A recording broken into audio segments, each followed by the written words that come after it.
نزلۃ المجالس فرماتے ہیں کہ آپ نے اللہ کی بارگاہ میں استغاثہ فرمایا، دعا کی، یا اللہ مجھ عیسیٰ پر یہ بات ظاہر فرما کہ اس پہاڑ کو تو بولنے کی قوت عطا فرما، یہ پہاڑ بولے اور مجھے بتائے کہ اس کی یہ نورانیت اس کو کہاں سے ملی ہے اور کس طرح ملی ہے۔ تو پہاڑ کے اندر سے آواز آئی، عیسیٰ علیہ السلام کی دعا قبول ہو گئی۔ معلوم ہوا نبی جو دعا کرتے فوراً قبول ہو جاتی ہے۔ عیسیٰ علیہ السلام اللہ کے پیارے نبی کی دعا قبول ہو گئی، پہاڑ کو اللہ نے زبان عطا فرمائی اور زبان سے وہ کہنے لگا، اے عیسیٰ، اللہ کے پیارے نبی علیہ السلام آپ کیا چاہتے ہیں، مجھ سے کیا چاہتے ہیں، کیا پوچھنا چاہتے ہیں؟ آپ نے فرمایا بتا کہ تیری یہ نورانیت، یہ جگمگاہٹ، یہ چمک دھمک، یہ تیری شان، یہ تیری عظمت، یہ تجھے جتنا بھی مقام و مرتبہ ملا ہے یہ کیسے ملا ہے؟ اس پہاڑ نے کہا، اے عیسیٰ مجھے یہ تو نہیں پتا کہ میرے اندر یہ نورانیت کیسے آئی ہے، پر اتنا ضرور بتاتا ہوں کہ میرے اندر ایک آدمی ہے جو اللہ کا نیک بندہ ہے، برگزیدہ ہے، متقی و پرہیزگار ہے، بڑا ہی پارسا ہے، نیک ہے، وہ ایک عرصے سے میرے اندر عبادت کر رہا ہے۔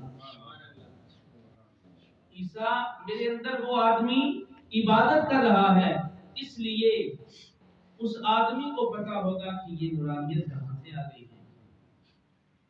حضرت عیسیٰ علیہ السلام اللہ کی بارگاہ میں پھر دعا کرتے، یا رب کائنات، یا خالق جن و بشر، اے تمام کائنات کے پالنہار رب، اے پروردگار عالم، جیسے تو نے اس پہاڑ کو بولنے کی قوت عطا فرمائی ہے، تو کن کہہ دے تو سب کچھ ہو جاتا ہے، تو جو چاہے کروا سکتا ہے، ان اللہ علی کل شیء قدیر، تیری ذات ہے۔ اے پہاڑ، اے رب کائنات، اس پہاڑ کو اگر تو بولنے کی قوت دے سکتا ہے تو یہ بھی بتا کہ وہ آدمی جو اس پہاڑ کے اندر عبادت کر رہا ہے، میں اس سے ملاقات کرنا چاہتا ہوں، میں اس کی زیارت کرنا چاہتا ہوں، تیرا نیک بندہ ہے، اس بندے کو میرے اوپر ظاہر فرما دے۔ اللہ نے عیسیٰ علیہ السلام کی یہ دعا بھی قبول کی۔ اب اس پہاڑ کو پھاڑا اور اس کے درمیان میں سے ایک آدمی باہر نکلا ہے۔ اس آدمی کا چہرہ نور علی نور ہے۔ صاحب نزلۃ المجالس فرماتے ہیں کہ اس آدمی کا چہرہ چاند کی طرح چمک رہا تھا، روشن تھا۔ معلوم ہوا جو اللہ کی عبادت کرتے ہیں، اللہ اللہ کرتے ہیں، ان کے چہرے نور علی نور ہوتے ہیں۔ اور جب وہ بندہ باہر نکلا، آپ نے فرمایا کہ تیرے چہرے پہ یہ نور کیسا ہے؟ تو اس نے کہا کہ حضور میں موسیٰ علیہ السلام کا امتی ہوں۔ موسیٰ علیہ السلام اپنی کتاب توراۃ کی تلاوت فرما رہے تھے، جب توراۃ پڑھ رہے تھے تو توراۃ میں موسیٰ علیہ السلام فرماتے ہیں کہ اللہ کے آخری نبی صلی اللہ علیہ وسلم کی ذات ایسی ذات ہے جو ان کا چہرہ دیکھ لے گا اللہ اسے ایمان عطا فرما دے گا۔ اس وقت سے وہ آدمی کہتا ہے کہ میرے دل میں خواہش پیدا ہوئی کہ یا اللہ مجھے تو اتنی عمر عطا فرما، میں نے دعا کی یا اللہ مجھے اتنی عمر عطا فرما کہ میں تیرے آخر الزمان پیغمبر کا دیدار کر سکوں۔ اللہ تعالیٰ نے مجھے حکم دیا تجھے میں زندہ بھی رکھوں گا، سلامت بھی رکھوں گا، شرط یہ ہے کہ تو اس پہاڑ کے دامن میں چلا جا اور میری عبادت کرتا جا، جب وقت آئے گا میں تجھے اپنے نبی کا دیدار بھی کرواؤں گا۔ اس وقت سے لے کر میں بس اس پہاڑ میں ہوں۔ یہی وجہ ہے کہ اس پہاڑ کو اللہ نے عبادت کی وجہ سے نور علی نور بنا دیا۔ اب عیسیٰ روح اللہ نے رب کی بارگاہ میں عرض کی، یا اللہ کیا اس بندے سے بڑھ کے بھی کوئی عزت والا بندہ ہے؟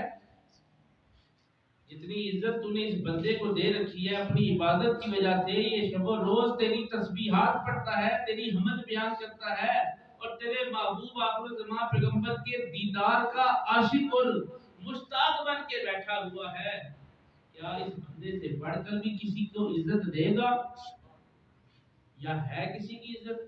اللہ نے فرمایا ہاں عیسیٰ، ایک ایسا بندہ ہے جس کی عزت اس سے بھی بڑھ گئی، کتنا اس کا مقام ہے کہ اللہ نے اس کو زندہ بھی رکھا ہے، عمر بھی دی ہوئی ہے، سلامت بھی ہے، عبادت بھی کر رہا ہے، رتبے بھی دیے ہیں، اس کی وجہ سے پہاڑ بھی نور اللہ نور ہے۔ موسیٰ علیہ السلام کا وہ امتی ہے، نبی پاک کا وہ عاشق ہے، وہ کلمہ بھی پڑھنا چاہتا ہے، بڑا اس کا رتبہ ہے۔ عیسیٰ علیہ السلام اس کے باوجود فرما رہے ہیں کہ کوئی اس سے بڑھ کے بھی عزت والا ہے۔ اللہ نے فرمایا ہاں عیسیٰ ایک بندہ ہے۔ فرمایا کون؟ فرمایا جو میرے نبی آخر الزمان صلی اللہ علیہ وسلم کی امت میں کوئی بھی بندہ رجب کے مہینے کا ایک روزہ رکھ لے گا، میں اسے اس سے زیادہ رتبہ عطا کروں گا۔ رجب کا مہینہ جس کا آج پہلا جمعہ المبارک ہے، میں اور آپ کتنے خوش نصیب ہیں جو حضور صلی اللہ علیہ وسلم کے اس پیارے مہینے کو، شب معراج والے مہینے کو حاصل کر کے آپ کی ذات پر درود و سلام کے گزرے بھیجے، سلاموں کی ہار پیش کرے۔ فرمایا اس بندے کی شان اتنی ہے کہ اس بندے سے بڑھ کے اللہ اسے مقام عطا فرمائے گا جو رجب کا ایک روزہ نفلی روزہ رکھے۔ میرے دوستو، نفلی روزہ رکھنے والا اس کو اللہ اتنے رتبے، اتنے مقام، اتنے درجات، اتنی بلندیاں عطا فرما رہا ہے کہ جو بندہ فرضی روزہ رکھے گا اسے کتنے مقام ملیں گے، کتنے درجات اللہ عطا کرے گا، کتنے رتبے اسے ملیں گے۔ تو میں آج کر رہا تھا کہ رجب کی بڑی فضیلت ہے۔ مرۃ المناجی کتاب کا نام ہے، صفحہ اس کا 330 ہے اور جلد اس کی دوسری ہے۔ انہوں نے فرمایا کہ رجب بیج بونے کا مہینہ ہے، شعبان پانی دینے کا مہینہ ہے اور رمضان فصل کاٹنے کا مہینہ ہے۔ رجب کے مہینے میں بیج کیسا بویا جاتا ہے، شعبان کے مہینے میں پانی کیسا دیا جاتا ہے اور رمضان میں فصل کیسی کاٹی جاتی ہے، اس کے بارے میں صوفیاء کرام لکھتے ہیں کہ بیج بونے سے مراد یعنی رجب کے مہینے میں بیج بونے سے مراد نوافل پڑھنا ہے، روزے رکھنا ہے۔ فرمایا نفل پڑھو، روزے رکھو، گویا تم رب کو راضی کرنے کے لیے پہلی سیڑھی پر تم نے قدم رکھا۔ پھر کیا کرو؟ پانی دینے سے مراد شعبان کا جو مہینہ اللہ ہے اس میں پانی دینا۔ فرمایا کہ پانی دینے سے مراد کہ اپنے گناہوں کی رب سے کثرت سے معافی مانگو، گڑ گڑا کر توبہ کرو، کیونکہ رب تعالیٰ فرماتا ہے میں توبہ کرنے والوں کو بڑا پسند کرتا ہوں۔ قرآن کہتا ہے بھائی ان اللہ یحب التوابین ویحب المطہرین، فرمایا کہ اللہ توبہ کرنے والوں کو اور پاک رہنے والوں کو بڑا پسند فرماتا ہے۔ متطہرین، توبہ کرنے والوں اور پاکیزگی حاصل کرنے والوں، یعنی اپنے آپ کو پاک رکھو، ظاہر بھی باطن بھی، ایک علیحدہ موضوع ہے۔ فرمایا کہ جب رمضان کا مہینہ آ جائے پھر اس وقت فصل کاٹنے سے مراد اپنے رب کو راضی کرو۔ کیسے راضی کرو؟ اب عبادت، جو عبادت تم نے رجب میں کی، پھر تھوڑی بڑھ کے تم نے شعبان میں کی، اب فل ٹائم، اما وقت زیادہ ٹائم نکال کے رمضان کے مہینے میں عبادت کرو، کیونکہ اس میں نیکیوں کا اضافہ ہو جاتا ہے۔ ایک نیکی لاکھ نیکی کے برابر، 1 روپیہ رب کی راہ میں حج کرنا 1 لاکھ روپیہ حج کرنے کے برابر۔ علماء نیکیوں میں کثرت بتاتے ہیں، یعنی اضافہ ہوتا چلا جاتا ہے۔ معلوم ہوا رجب بیج بونے کا مہینہ، شعبان پانی دینے کا مہینہ اور رمضان فصل کاٹنے کا مہینہ۔ ہم نے اسی مہینے میں تیاری شروع کر دینی ہے رمضان کی۔ اور رجب کون سا مہینہ ہے؟ یہ اللہ کا مہینہ، مہینے تو سارے اللہ کے ہیں، لیکن رجب کے بارے میں فرمایا اللہ تعالیٰ نے رجب اللہ، یہ اللہ کا مہینہ ہے۔ وشعبان الشہری، حضور نبی کریم صلی اللہ علیہ وسلم نے فرمایا کہ شعبان میرا مہینہ ہے۔ ورمضان اللہ امتی، فرمایا رمضان اللہ کا بھی مہینہ، میری امت کا بھی مہینہ ہے۔ میرے آقا صلی اللہ علیہ وسلم نے رجب کی شان کو بیان فرمایا ہے۔ حضرت عیسیٰ علیہ السلام کا زمانہ ہے، صاحب مرۃ المناجی کتاب کا نام ہے، انہوں نے لکھا ہے صفحہ 230 پر۔ آپ فرماتے ہیں کہ حضرت عیسیٰ علیہ السلام کے زمانے میں ایک عاشق تھا جو کسی عورت پر فریفتہ ہو چکا تھا، موقع تلاش کر رہا تھا کہ کب اس عورت کو اپنے پاس بلا لوں اور اس سے بدفعلی کروں، برا کام کروں۔ ایک دفعہ اسے موقع مل گیا، وہ برا کام کرنے ہی لگا تھا کہ اچانک اسے ہلچل محسوس ہوئی، لوگوں کا شور محسوس ہوا۔ وہ سمجھ گیا کہ شاید شام کا وقت ہے اور چاند نظر آ گیا ہے اور لوگ اکٹھے ہو گئے۔ اس نے اس عورت سے پوچھا کیا وجہ ہے کہ یہ شور کیسا ہے، کس مہینے کا چاند طلوع ہو چکا ہے؟ اس عورت نے کہا کہ رجب کا چاند طلوع ہو چکا ہے۔ لوگ اس میں گناہ چھوڑ دیتے ہیں، برائیاں چھوڑ دیتے ہیں، نیکی کی طرف آ جاتے ہیں۔ اس شخص نے یہ بات سنی کہ رجب کا چاند طلوع ہو گیا ہے، وہ مسلمان نہیں تھا، کلمہ گو نہیں تھا، اسلام میں اس کا کوئی تعلق نہیں تھا، کوئی واسطہ نہیں تھا، غیر مذہب تھا، مجوسی تھا، آتش پرست تھا۔ اس نے رجب کا احترام کرتے ہوئے بدفعلی چھوڑ دی، برا کام چھوڑ دیا، زنا سے بچ گیا اور سب کچھ چھوڑ کے کہیں دور چلا گیا۔ اللہ نے عیسیٰ علیہ السلام پر وحی نازل کی، اے میرے عیسیٰ، یہ جو بندہ یہاں سے چلا گیا ہے یہ گناہ سے اس لیے بچا ہے کہ اس نے میرے مہینے رجب کا ادب کیا ہے، رجب کا ادب کیا ہے۔ اے عیسیٰ، میں اتنی دیر تک آپ سے کلام نہیں کروں گا جتنی دیر تک اس بندے کو ایمان کی دولت نہیں مل جاتی۔ کلمہ پڑھا ہے اس بندے کو۔ عیسیٰ علیہ السلام تلاش کرتے کرتے اس بندے کے پاس پہنچے، فرمایا تو نے رجب کی وجہ سے برائی کو ترک کیا ہے، اللہ کے مہینے کا ادب و احترام کیا ہے، اللہ تجھ سے راضی ہو گیا، آج کلمہ پڑھ اور مسلمان ہو جا۔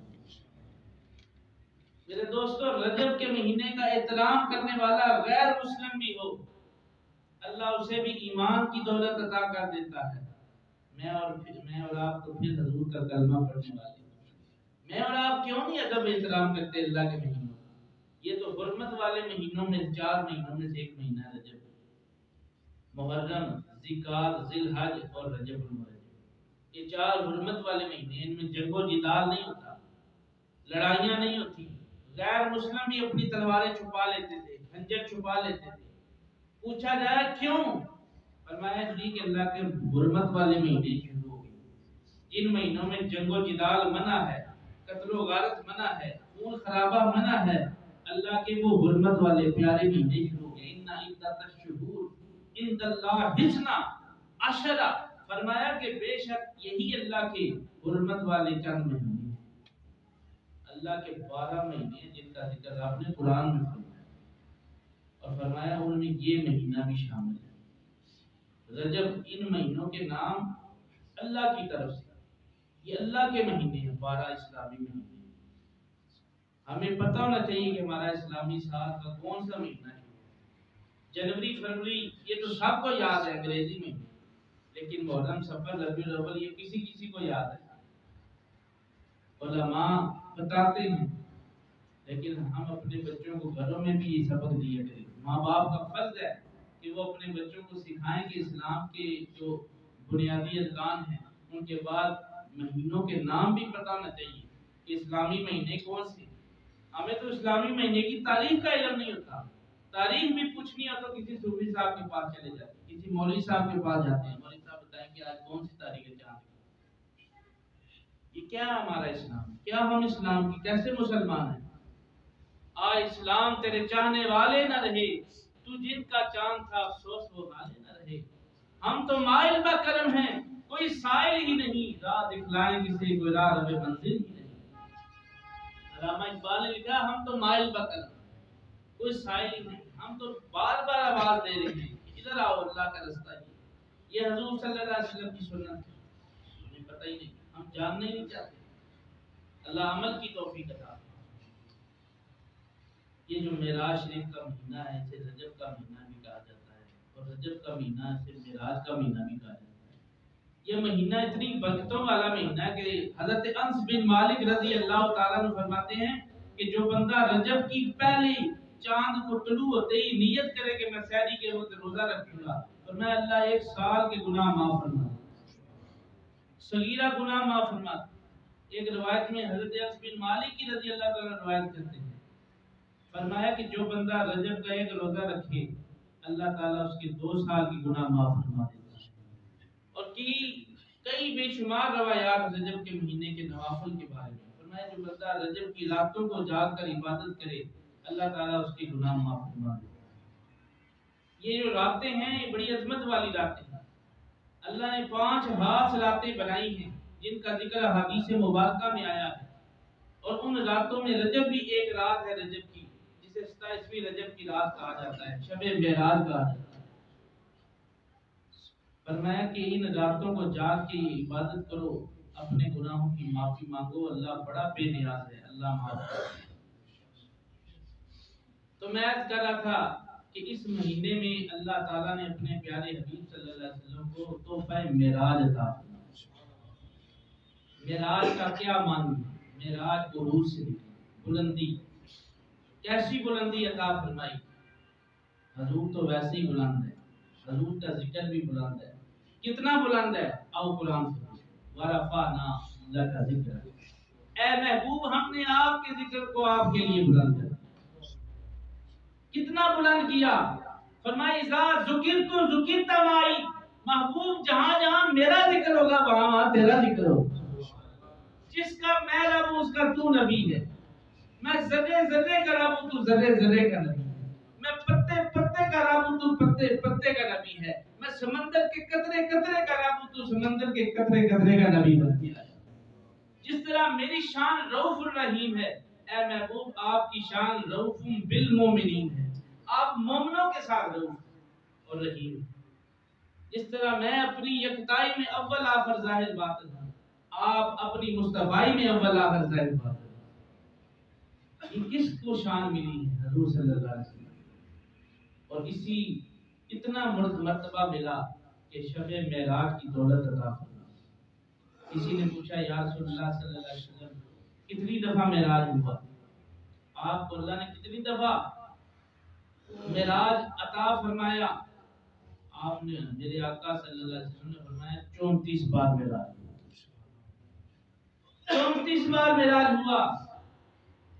کسی نے عرض کی حضور بظاہر تو آپ ہمارے سامنے ایک بار شب معراج پہ گئے جس کا ذکر آپ نے قرآن میں بھی کیا ہے، روحانی طور پر 33 بار میں رب سے ملاقات کر کے آیا ہوں، اور جسمانی طور پر یہ جسم اور روح ساتھ لے کر اگر گیا تو ایک دفعہ اپنے رب کا دیدار کرا گیا۔ اور ایک روایت میں فرمایا کہ میں روزانہ اپنے رب کا دیدار کرتا ہوں۔ یطعمنی و یسقینی، ابھی تو ربی، فرمایا ابھی تو ربی یطعمنی و یسقینی، حدیث کے لفظ ہیں، فرمایا میرا رب مجھے کھلاتا بھی ہے پلاتا بھی ہے۔ میں روزانہ رب کے پاس ہوتا ہوں، رب مجھے کھلاتا بھی ہے پلاتا بھی ہے۔ صحابہ نے دیکھا کہ سرکار بغیر کھائے پیے روزے رکھتے ہیں، اور آپ کی شب و روز اسی طرح گزرے۔ صحابہ کی عقیدت تھی کہ جو حضور کا دے ہم بھی وہی کریں، سنت کو اپنائیں۔ انہوں نے بھی کھانا پینا چھوڑ دیا، بغیر کھائے پیے روزے رکھنے شروع کر دیے۔ کچھ صحابہ مزدور تھے، سخت کام کرنے والے تھے، دھوپ میں گرمی میں شدت میں کام کرتے تھے، اور کام بھی سخت تھا۔ وہ کھائے پیے بغیر جب کام پہ جاتے تو شام کو نڈال ہو جاتے۔ چند دن گزرے، بیمار ہو گئے، سرکار کی بارگاہ میں شکایت ہوئی، یا رسول اللہ فلاں فلاں سے ابھی بیمار ہو گئے۔ میرے آقا نے فرمایا اسی لیے مسجد میں نہیں آ رہے، میں نوٹ کر رہا ہوں کہ فلاں فلاں سے ابھی مسجد میں نہیں آئے۔ ہاں یا رسول اللہ وہ نہیں آ رہے۔ فرمایا کیا وجہ؟ فرمایا وہ کہتے ہیں کہ حضور بغیر کھائے پیے روزے رکھتے ہیں، پیدل پہ ہم بھی رکھیں گے۔ میرے آقا نے فرمایا یہ مثلی، کون ہے تم میں میری مثل؟ یطعمنی و یسقینی، ابھی تو ربی، میں تو اپنے ہر رات رب کے پاس گزارتا ہوں، میرا رب مجھے کھلاتا بھی ہے پلاتا بھی ہے۔ اور صحابہ میرا کھانا پینا اور ہے، تمہارا کھانا پینا اور ہے۔ تم ظاہر ہو، تمہارا یہ لبادہ بشری ہے، میں لبادہ بشری میں ضرور آیا ہوں، لیکن اللہ نے مجھے روحانیت بھی عطا فرمائی۔ اللہ اکبر۔ فرمایا تم میں میری مثل کوئی نہیں، تم کھایا بھی کرو پیا بھی کرو، تمہاری سحری بھی ہے افطاری بھی ہے، میں تو اپنے رب کے پاس نور کھا کے آتا ہوں، نورانی خوراک ہے۔ تو حضور نبی کریم صلی اللہ علیہ وسلم آپ فرماتے ہیں میں جسم و روح کے ساتھ معراج پہ گیا۔ آخری عبادت کرتے ہیں، ابد اسے کہتے ہیں کہ جسم بھی موجود ہو روح بھی موجود ہو۔ ابد اتنی دیر تک ابد نہیں کہلاتا، ابد کا معنی ہے بندہ، آپ اور میں سارے بندے عبد ہیں۔ لیکن رب تعالیٰ نے اپنے محبوب کو ابد کہہ کے نہیں پکارا. میرے اور آپ کے محبوب میں یہ فرق ہے, بشریت میں یہ فرق ہے. حضور بشر بن کے ضرور آئے ہیں, لیکن فرق یہ ہے کہ آپ عبد نہیں عبد ہی ہیں, عبد ہی ہیں اور عبد ہو ہے. عبد وہ ہوتا ہے جو خدا کی رضا چاہتا ہے, عبد ہو وہ ہوتا ہے جس کی رضا خدا چاہتا ہے. قرآن کہتا ہے سبحان الذی اسری بعبدہ لیلا من المسجد الحرام الی المسجد الاقصی. پاک ہے وہ ذات جس نے سیر کروائی اپنے بندے خاص کو راتوں رات. اب یہاں پہ لفظ عبد آیا ہے. عبد سے مراد یہ ہے کہ حضور عبدی ہی ہے. ایسے عبد ہیں جن کی رضا رب چاہتا ہے. آخری مثال دے کے سمجھا رہا ہوں. ہم نماز پڑھتے ہیں تو کس کی رضا کے لیے؟ اللہ کی رضا کے لیے. روزہ رکھتے ہیں تو کس کی رضا کے لیے؟ حج کرتے ہیں تو کس کی رضا کے لیے؟ اللہ کی رضا. صدقہ و خیرات فطرانے زکات جتنے بھی ہم کام کرتے ہیں کس کی رضا کے لیے؟ اللہ کی رضا کے لیے. رب کہتا ہے بندے تو رکوع و سجود کرتا ہے, نماز پڑھتا ہے, قیام کرتا ہے, تو تشہد بیٹھتا ہے, سلام پھیرتا ہے, دعا کرتا ہے, خطبہ سنتا ہے, سارے کام کرتا ہے کس کے لیے؟ میری رضا کے لیے. اس لیے میں تجھے عبد کی شان عطا کرتا ہوں. تو میرا عبد ہے, تو میرا بندہ ہے, تو میری بندگی کر کے عبد کے درجے پر فائز ہو گیا ہے. لیکن میرے محبوب کا عالم یہ ہے, اس کی شان یہ ہے کہ میرا محبوب نماز بھی پڑھتا ہے, روزہ بھی رکھتا ہے, حج بھی کرتا ہے, سارے احکام عطا کرتا ہے. لیکن میرے محبوب کی شان یہ ہے وہ عبد ہی کا لقب پانے والا ہے. کیونکہ میرا محبوب عام عبد نہیں عبد ہی ہے. تم سارے میری رضا چاہتے ہو, میں اپنے محبوب کی رضا چاہتا ہوں. خدا چاہتا ہے رضائے محمد. بندہ خدا کی رضا کا طالب ہے اور خدا اپنے محبوب کی رضا کا طالب ہے. کسی کو کچھ نہیں ملتا ان کی عطا کے بغیر, خدا بھی کچھ نہیں دیتا ان کی رضا کے بغیر. اللہ تعالی ہم سب کو عمل کی توفیق عطا فرمائے. وآخر